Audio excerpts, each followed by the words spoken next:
You want a good quote about friendship? I've got one for you. There's nothing better than a friend, unless it is a friend with chocolate. It's so true.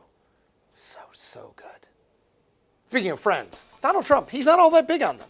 Throughout his life in politics and in business, Trump has surrounded himself with a very small group of people. That group includes family, fellow titans of industry, and some mixture of hangers-on and yes men. And it's that last group, the hangers-on and the yes men, that interests me most. Good job, boss. Because throughout his life, Trump has proven that there is some real value in staying very close to him. In his days as a real estate developer and marketer, that value was primarily financial. Trump, the financial whale, dropped off enough money to enrich those minnows swimming beside him who were willing to say and do whatever he told them to say and do. Exhibit A, Michael Cohen, right? Right. Now, as president, the value proposition for Trump is influence and future political gain. And just as in his life as a businessman, Trump has attracted a small but extremely loyal cadre of House members and senators who defend him to a fault, understanding that being close to Trump serves their larger goals. Okay, let's go through all of these president's men, and yes, they are pretty much all men. And we start with Matt Gaetz, a Florida congressman who was once described in a terrific headline by GQ magazine as the Trumpiest congressman in Trump's Washington. Well done. Way back in 2013, Gaetz was in a meeting with one-time Trump political Svengali Roger Stone. Yes, all roads lead back to Roger Stone. When Stone told Gaetz that the businessman, Donald Trump, would be president one day. Quote, "I thought he had gone one toke over the line," said Gaetz of Stone's predictions, marijuana reference.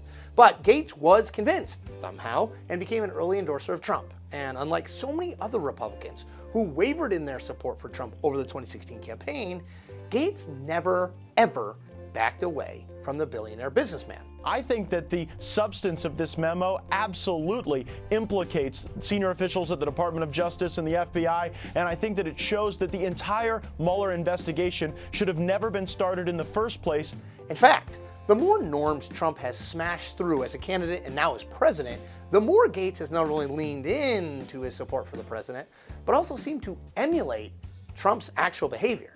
On the eve of one-time Trump fixer Michael Cohen, his testimony to Congress in mid-February, Gaetz sent out a tweet that was clearly designed to intimidate Cohen.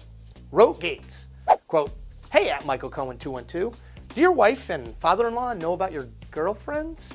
Maybe tonight would be a good time for that chat. I wonder if she'll remain faithful when you're in prison. She's about to learn a lot. ... That's a doozy." Gaetz later deleted that tweet, but he did show up at Cohen's hearing mostly to get attention, almost exclusively to get attention, but ostensibly to try to ask questions, despite the fact that he's actually not on the House Oversight Committee. Moving on, there are two other House members who are super close to Trump, and they're two peas in a pod: Ohio's Jim Jordan and North Carolina's Mark Meadows. Now, the two actually wrote a co-bylined op-ed in USA Today in advance of the Cohen hearing, calling it, quote, "a disservice to the public, an affront to our democratic values, and flat out offensive to anyone who seeks the truth," end quote. So who are they? All right, well, Meadows is the current chairman of the House Freedom Caucus, which is Trump's base in Congress and the most conservative and confrontational Republicans in the House.